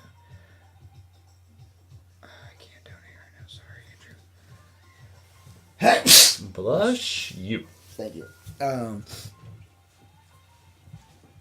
You can, though. I mean, on his website, though, you can go through here. It's got all his policies on here. I'm sure there is a way to contact him. He uses Twitter just like everybody else in the fucking world. I still don't know anybody with Twitter. My dad. Still don't think I have enough time in the world for Twitter. I'm good on using it. Yeah, you can contact him right here. Let's see what contact says. Donations, volunteering, address change, email removal, social, Twitter, Facebook, Instagram, YouTube, mail. Please direct all mail to Friends of Andrew Yang, P.O. Box 214, Midtown Station, New York, New York 10018. Press and Media Kit. Yeah. I would like to see. Let's see what Andrew Yang volunteered. I should read his policies and then let's see about volunteer. What does it mean to volunteer? There's a Yang Gang chapter in your area. Click to see the map. Click to see the map. See if there's a Yang Gang.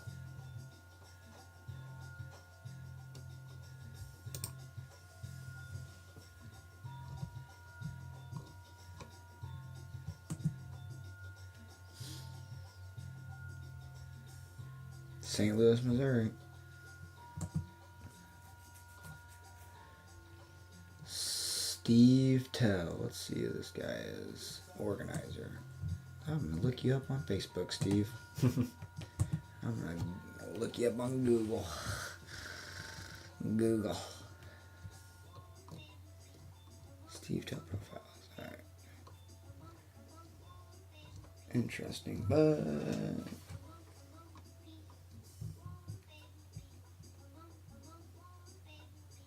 might be this guy. Let's see. Yep, it is him.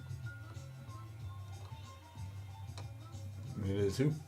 The guy that is running the Yang Gang chapter of fucking St. Louis, Missouri. Stephen Joseph Tell. Looks like he would carry an assault weapon into a school and just unleash. Oh yeah, he's ready to fucking unload. He's like, just give me my fucking $1,000 a month. No. But no. Let's see, let's look at.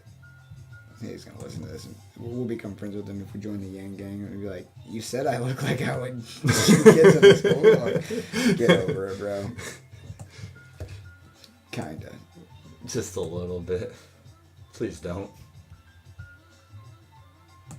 Yeah, I'm creepy on Facebook though. So I hope you listen to this later and realize how fucking creepy and weird I am.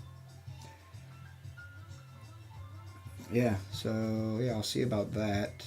But I also need to read his policies more and fucking get a better idea of all this shit.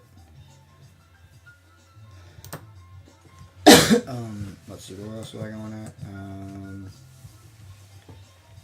Yeah, I'd like to see, because I'm sure he's going around. I want to see, let's see, like, what policy store? I want to see Andrew Yang tour. I'm gonna see when he comes around to talk. Maybe. It's a good possibility.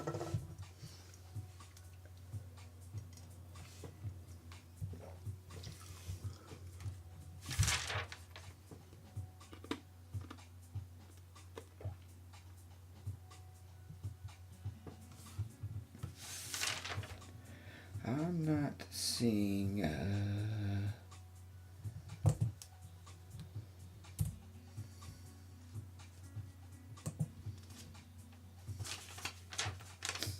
I'm not seeing. Oh, yep, right here. Boom. Just click this one real quick. Yeah, but I am. Let me change the pace on some shit here. Sure. I'm drawing blanks right now. Well, got some shit with working out too. I'm kind of. I think I'm gonna start.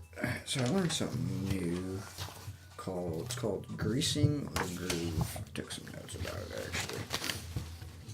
So there's like there's about strength building, just like working out. So you got to grease the groove. You have so basically it's saying that there's two ways to build strength and muscle, and that's like one is to increase the load over a period of time, you know, and each time you lift that heavy load, you create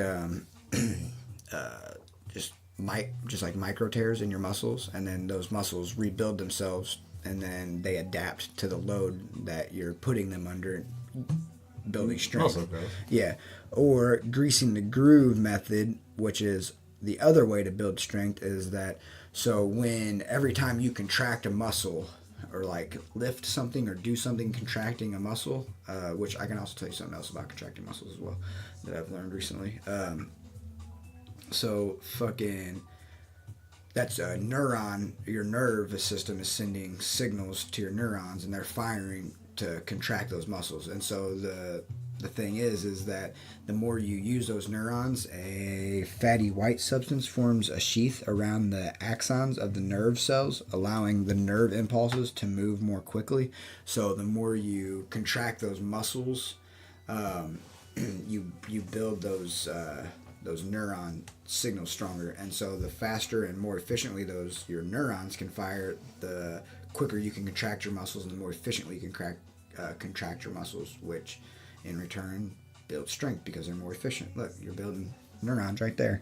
Random flexing. So that just pretty much teaches muscles to fire more efficiently, and you're not having to tear your muscles to rebuild. Yeah, to rebuild. This is actually just strengthening them by making them more efficient, not by tearing them.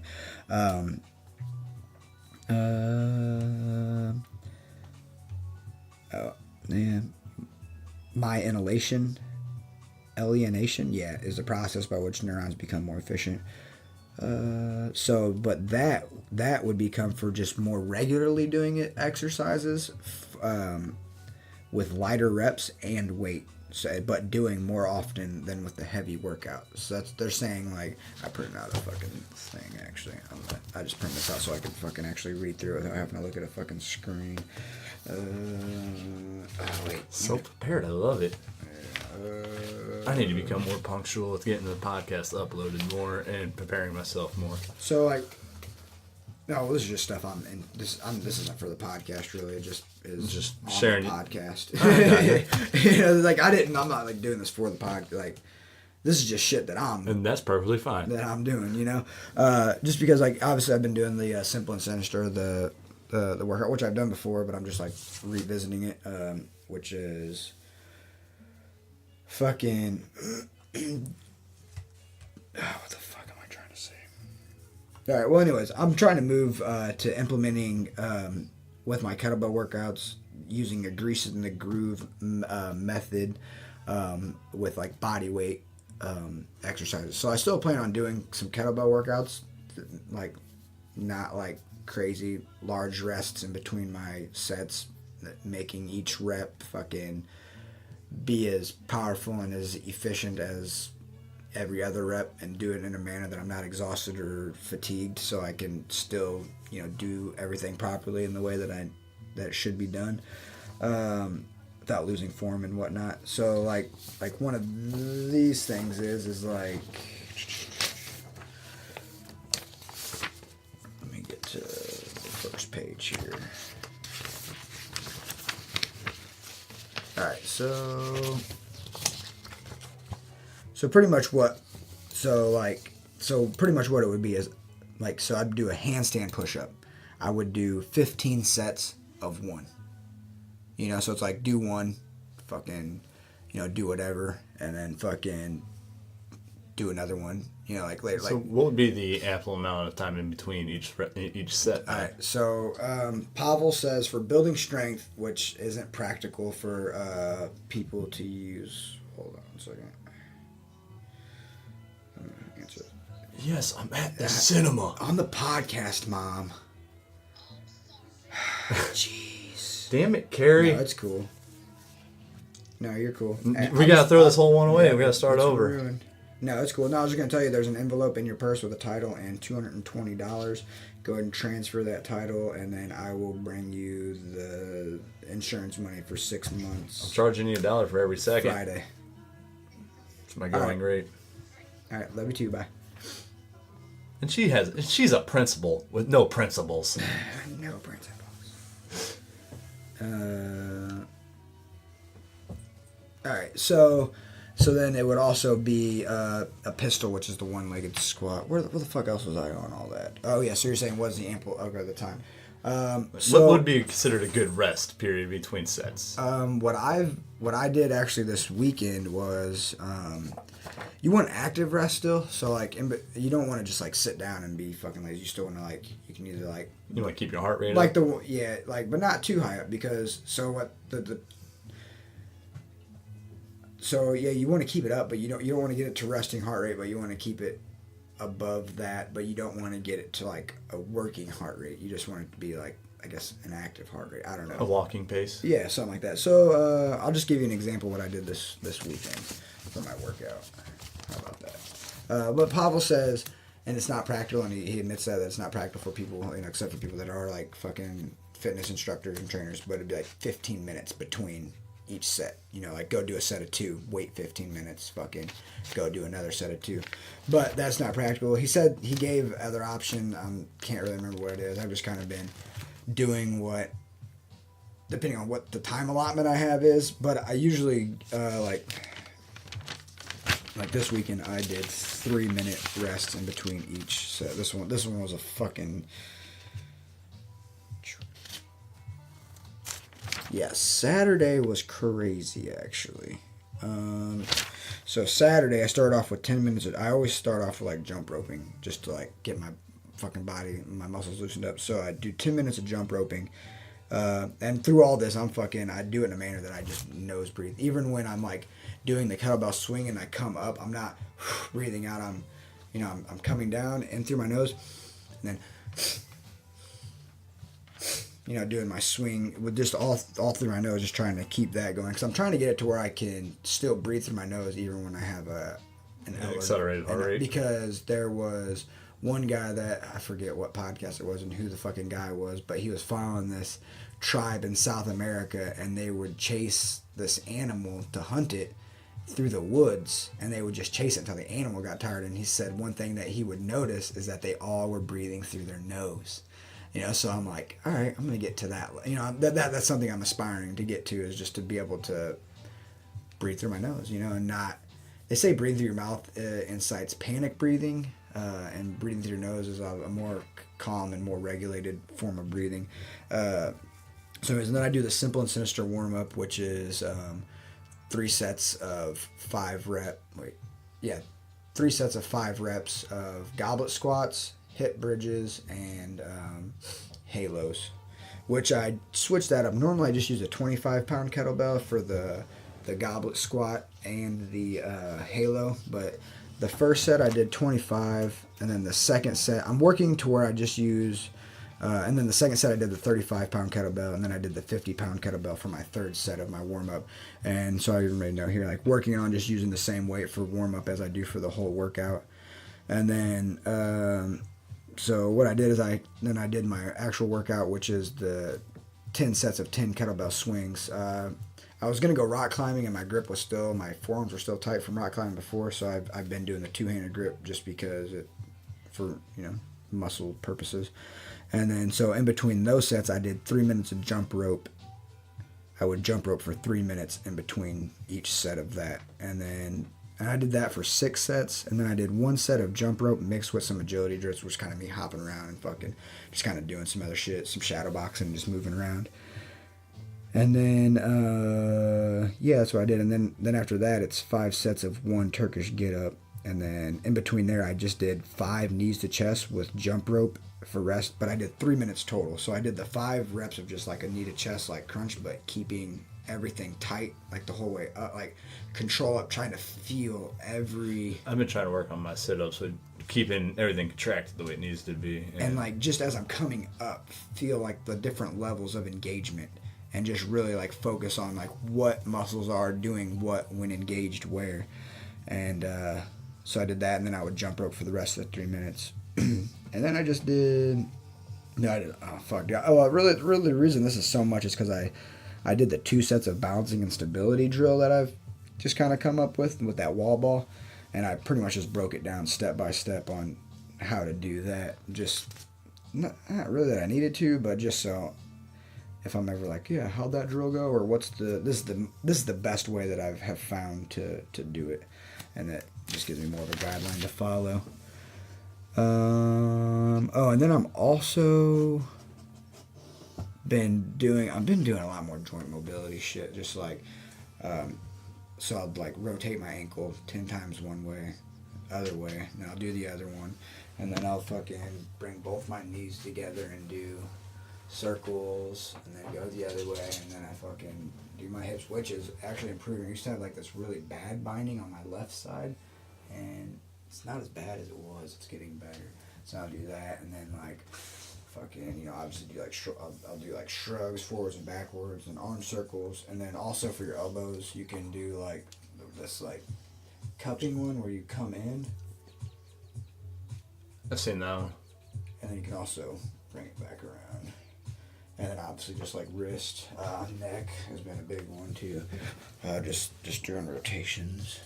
But yeah, I gotta figure out the exact rest in between that. I don't know, like on your regular fucking workout, I don't know. I guess you kind of just go with what kind of time allotment you have and just work in a manner that you're not fucking completely destroying yourself. Like, and the big thing he says is it's training, not working out, because like training still leaves you to be able to do what you're training for. It's like you can't fucking be destroyed and then training for what you're supposed to do, and then by the time when it comes to do whatever it is you're training for, you can't do it. You're shot. So it's like you're just training for everyday life. That's what I've been setting myself. Like I feel like I pushed myself to a good point, and just where I could just mildly feel it, and I've been trying to keep it that point. It doesn't affect me to where I'm rendering anything. From not doing anything, but I don't know. I still try. I need to start stretching out more the way I have been where I was in a tower, but I just really, with this not being in a tower anymore, it's been 2 days. Yeah, no, I already see that I need to drastically work on something, and then also knowing that the move's probably gonna be happening soon, and that'll change things. Exactly. So it's like now I'm in a really weird place of limbo, but it's still not one to fall off the bandwagon. Something. I still am. I'm still trying to. It's right. Even if it's a minute, dude. I don't care if you literally go grab a weight and pick it up above your head, dude. Fucking that's, more than something, But yeah, I really want to fucking get this body weight shit down. I've also been looking more into like yoga shit too, because that has a lot to do with, obviously body weight and stuff. And then yesterday I did jump rope and joint mobility, and I'm working on like head/handstand progression with those floor lateral things that I have. And so what I'm doing is I'll start sitting down, lift myself up, bring my knees through, and then go into like a horizontal position, and I'll just do one and then control back down, and then wait like 20 minutes and then fucking do another one. And then at work I'll do like, today I did sets of 3 like pull-ups every 15-20 minutes, just because I got those things sitting there. And really, honestly, like with body weight shit, like with that at work, I can do that. But I mean, like, and also, just anywhere you can do a fucking one-legged squat, pretty much fucking anywhere, if you just want to work on that, like work on with whatever's available. I'm trying to find a spot at work that I can do a handstand push-up against a wall somewhere, but I don't know yet. That's my next thing. But yeah, I'll look more into like the whole like resting thing, like, because right now, like what I've been doing is just because I'm still trying to get in the groove of doing workouts. I ain't done any like training or anything in fucking years actually, and this is the most consistent I've been in a long time. Fucking still use YouTube, but like just they've been doing. You don't even count the reps, just doing the exercise for like 20 to 30 seconds, and then like a 10-minute break in between. Training. Yeah. And I've also found out by doing it that way, I'm more focused on not by how many I could really get in, but just doing them properly. Right. That's where it's at. Exactly. And feel like I'm still getting the training that I need. Right. Right, because it would be like... it'd be like shooting a basketball, and like you got to shoot 10 shots, and you make 7 of them are good, but then the other 3 are just garbage. Well, you didn't make those. Those don't count. Yeah. It's like...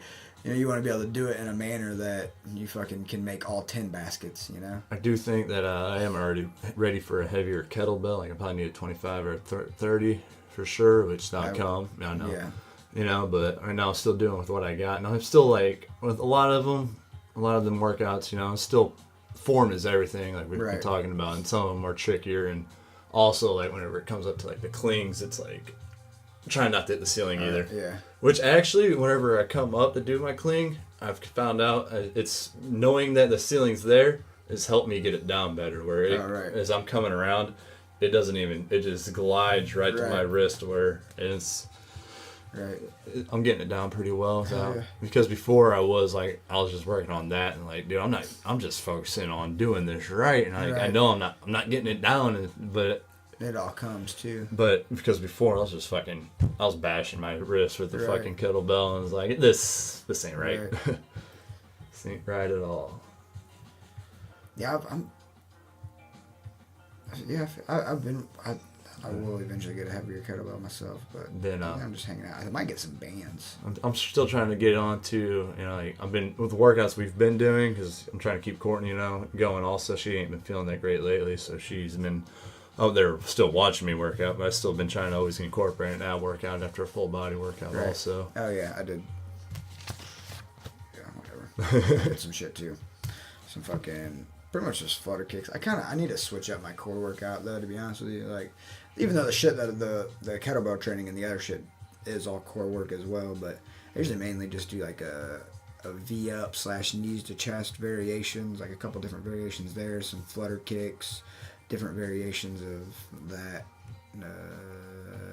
Yeah. Because I just don't really like doing crunches. I just really don't see the point in doing crunches, to be honest with you. Sit-ups, I can. I like weighted, because I feel like because I could do sit-ups for like fucking ever, and I still try doing them. I do them slowly and properly, but it still feels like I could just go before I'm actually feeling anything. Modify it. Yeah, so I waited and fucking I don't even put my knees up anymore. I've seen that just like keeping your legs out, shoulder width apart, just a little bit further, actually is a lot better too. What do you mean, like flat out? Yeah, like just laying on your back and keep your legs straight out, and then coming up that way instead of bringing your knees up like most sit-ups are done. Right. I don't even do sit-ups. Oh yeah. Yeah, I just do like a V up or it. I do. Headphones are off. Headphones are off, bro. I pretty much.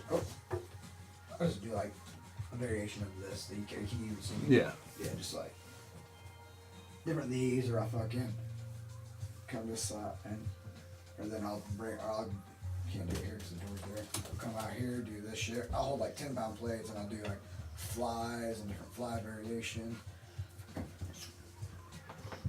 Like, just bring it up.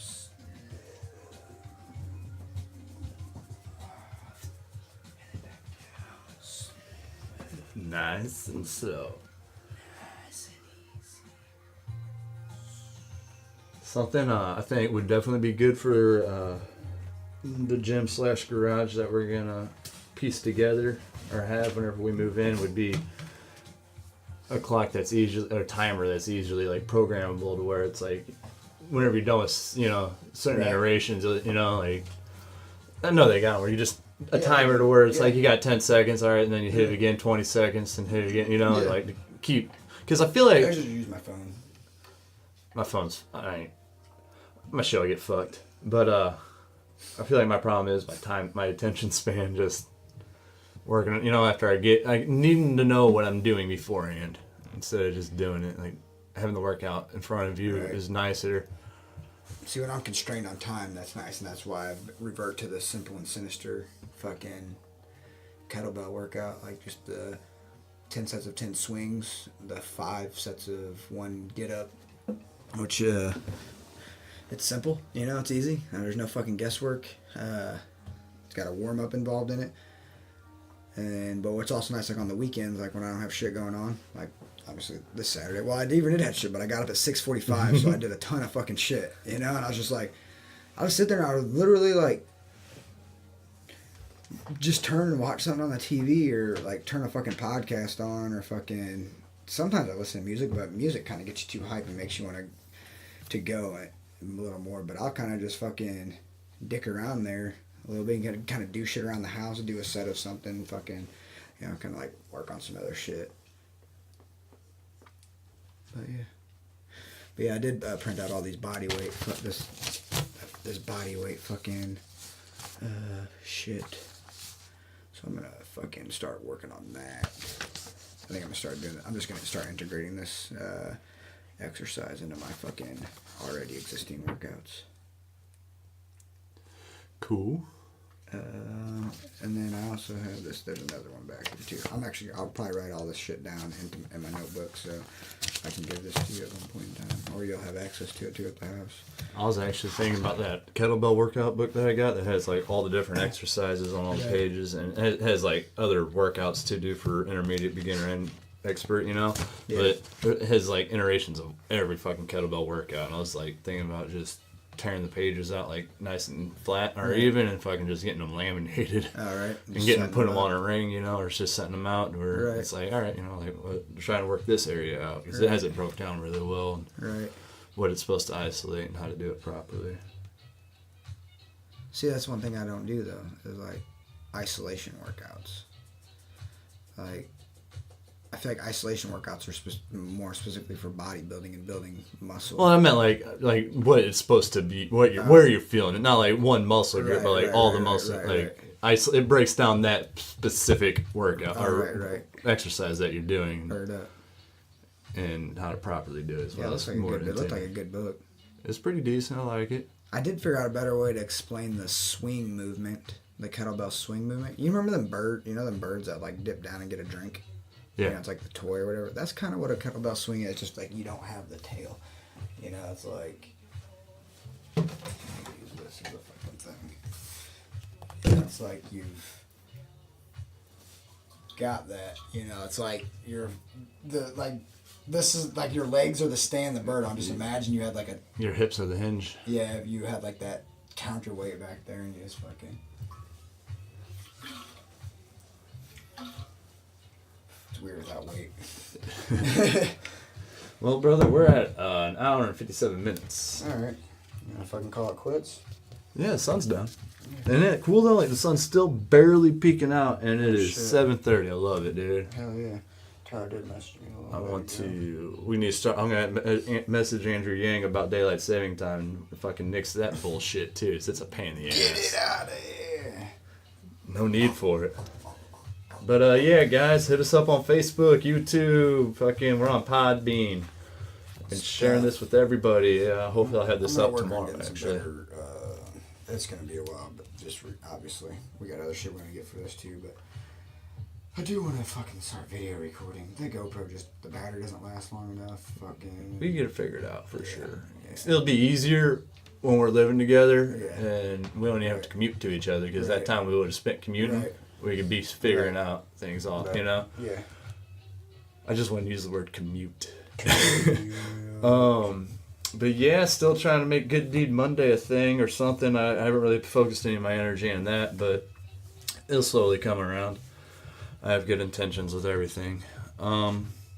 Thanks for listening. Hopefully this will be up tomorrow, or if not, real soon. I still got to sound edit it and everything. I'm Pancake. I'm Gerard. Anything else you want to say? End notes? We still need to work on an intro. I don't know. I don't think I have anything else. No. Matt Batson should be on next Monday. Matt Batson. Yeah. You cool coming here again? Yeah. For that? Yeah. Sweet. So, Matt Batson, you done said you'd be here, so don't make yourself a liar and not be here. Alright, guys. Alright. Fuck off. Later. Why did it just do that? The screen went black as soon as I moved the mouse. It's weird. Mouse.